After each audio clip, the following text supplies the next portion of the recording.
राजा परीक्षित और ऋषि शमीक की कहानी बहुत ही रोचक और शिक्षाप्रद है, जो महाभारत के समय के बाद की एक महत्वपूर्ण घटना को दर्शाती है। यह घटना विशेष रूप से राजा परीक्षित के जीवन के अंतिम समय से जुड़ी हुई है। राजा परीक्षित कुरुवंश के एक महान सम्राट थे और उनके पिता राजा अभिमन्यु के बाद वे तक्षशिला के राजा बने थे। राजा परीक्षित की कहानी का प्रारंभ एक घटना से होता है जो उनकी यात्रा में एक महत्वपूर्ण मोड़ लेकर आती है।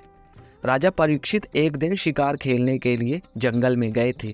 वह अपनी सेना और शिकारियों के साथ जंगल में भ्रमण कर रहे थे। इस दौरान वह एक तपस्वी ऋषि शमीक के आश्रम के पास पहुंचे। ऋषि शमीक ध्यान मग्न थे और उन्होंने राजा परीक्षित का स्वागत नहीं किया।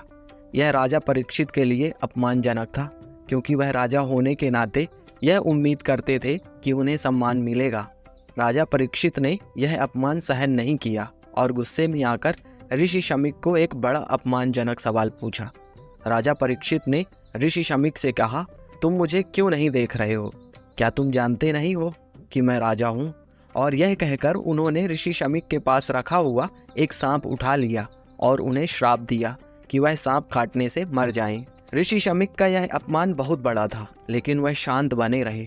उन्होंने राजा परीक्षित के श्राप का कोई प्रतिकार नहीं किया और शांत स्वर में कहा, तुम्हारा शाप तुम्हारे लिए ही होगा। एक दिन तुम एक सांप के काटने से मरोगे। ऋषि शमीक का श्राप बहुत ही सटीक था, क्योंकि कुछ समय बाद राजा परीक्षित को इस श्राप का परिणाम भुगतना पड़ा। राजा परीक्षित ने अपनी गलती को समझा और बहुत पछताए। वह जान गए कि ऋषि शमीक के श्राप का कोई प्रतिकार नहीं हो सकता था।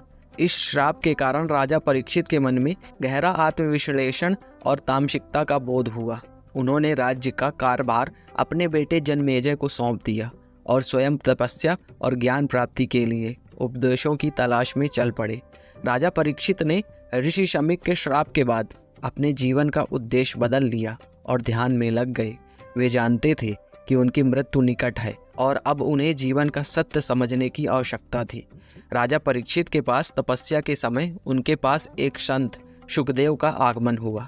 शुकदेव ने राजा परीक्षित को भगवत गीता और पुराणों के बारे में उपदेश दिया।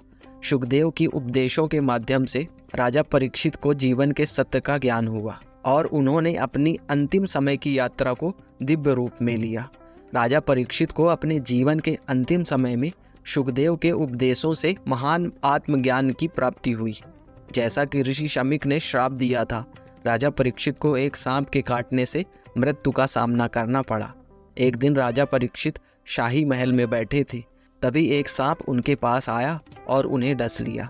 यह सांप था तक्षक, जो राजा परीक्षित के श्राप का परिणाम था। राजा परीक्षित की मृत्यु के बाद उनके पुत्र जन्मेजय ने अपनी पूरी शक्ति से अपने पिता की मृत्यु का प्रतिशोध लेने की योजना बनाई। उन्होंने एक बड़े यज्ञ का आयोजन किया, जिसमें उन्होंने सांपों का विनाश करने की योजना बनाई।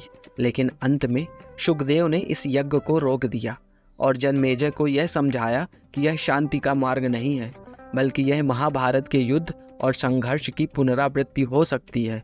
राजा परीक्षित और ऋषि शमीक की कहानी हमें यह सिखाती है कि आत्मसंयम, विनम्रता और दूसरों के प्रति सम्मान बहुत आवश्यक है। तो दोस्तों, ये थी कहानी। अगर आपको ये कहानी अच्छी लगी है और आपने पहली बार सुना है, तो हमारे चैनल को सब्सक्राइब बटन पर क्लिक करके सब्सक्राइब जरूर करिएगा। जय श्री कृष्णा, राधे राधे।